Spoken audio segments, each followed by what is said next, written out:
did mission work after college, their response is often, "Oh, where did you go?"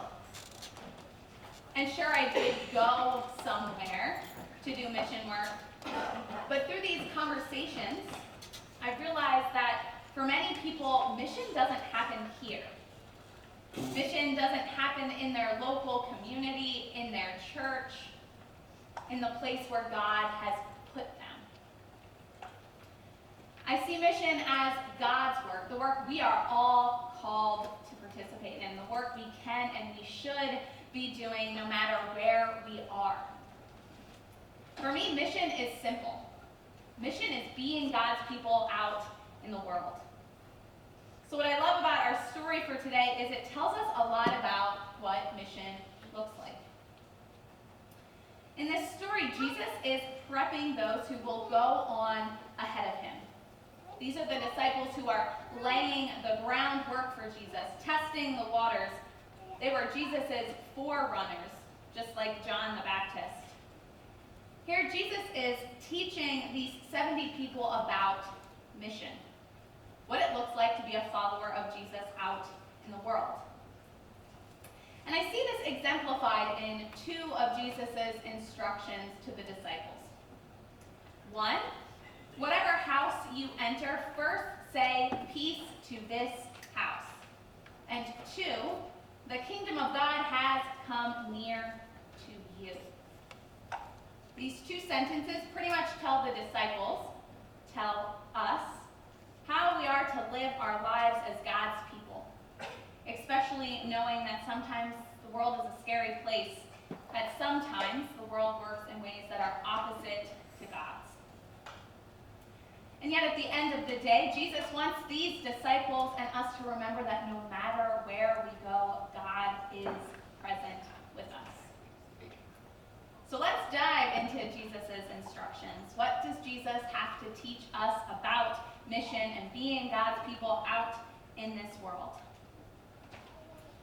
Jesus tells the disciples, whatever house you enter, first say, "Peace to this house." Peace is the opening word. It is the first word that people hear from us as we serve, as we greet one another, as we go about our lives with God in the world. This is the peace that surpasses all understanding. This is the peace that comes with trust in God. This peace comes because we are confident that God goes with us no matter where we go. Did you notice that there was no assessment that comes before peace is given? We aren't supposed to decide if someone is worthy before we share it. We just give God's peace no matter what. I imagine this requires us to serve others, to encounter others with a sense of wonder, not judgment. So what does this look like? I see this sense of wonder, this instant giving of peace from the volunteers that I accompanied to Dauphin County Prison. Of all the places in our world where judgment seems to reign, it might be in this place. And yet, as we gather with our brothers and sisters at the prison, these volunteers open their hearts, open their minds, and truly embody the giving of peace to everyone. No questions asked. We aren't there to make judgments. We're only there to share God's love and to proclaim that God is at work in that place. Could you imagine our world if we gave peace first before we gave judgment? Maybe our political system wouldn't be such a hot mess. The polarization of red versus blue, Republican versus Democrat might not matter as much. Compromise might be a little easier. Giving God's peace first means seeing the humanity inside someone we might disagree with. It means asking questions. It means listening to understand, not to respond.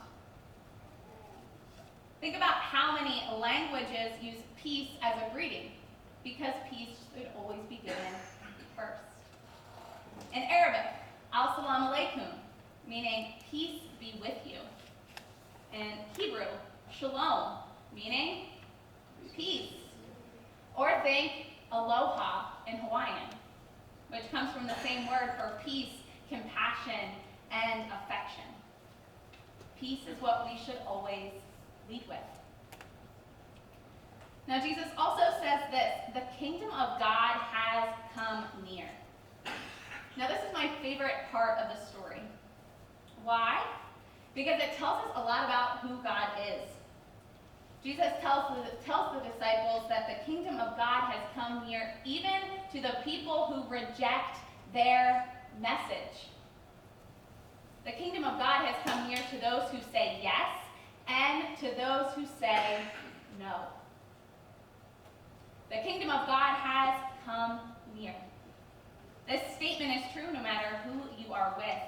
God is present among all people. God is present among and working through those who might not be Christian. God is present among and working through those who we might disagree with, even the people we might not like. God is in those places we wouldn't expect God to go to, or if we're being honest with ourselves, the places we might not want God to go. And right there is the good news. God was at work, God is at work, and God will continue to be at work all around our world. And this is our hope, brothers and sisters, as we participate in God's mission, as we be God's people in the world. The kingdom of God has come near. The kingdom of God is promised to all people, regardless of who they are. The kingdom of God has been opened right in front of us. So as you go about your lives this week, being God's people out in the world, I want you to try something for me. Think of this kind of like an experiment. First, open your eyes, open your ears, your minds to the unexpected work of God around you. Where is the kingdom of God coming near to you? And remember, it might not be in the most obvious place or from the most expected person. Second, let's give peace a chance. Contemplate that question I just asked. What would our world look like if we led with God's peace? How might you give peace first this week? Try to suspend your judgment, your expectations. Try starting with peace. Not too long from now, you will hear the words, "Go in peace, Christ is sending you." Friends, I want you to take those words seriously. Christ is sending you out into the world with a mission. The mission you are equipped to do, the mission that will make this world a better place.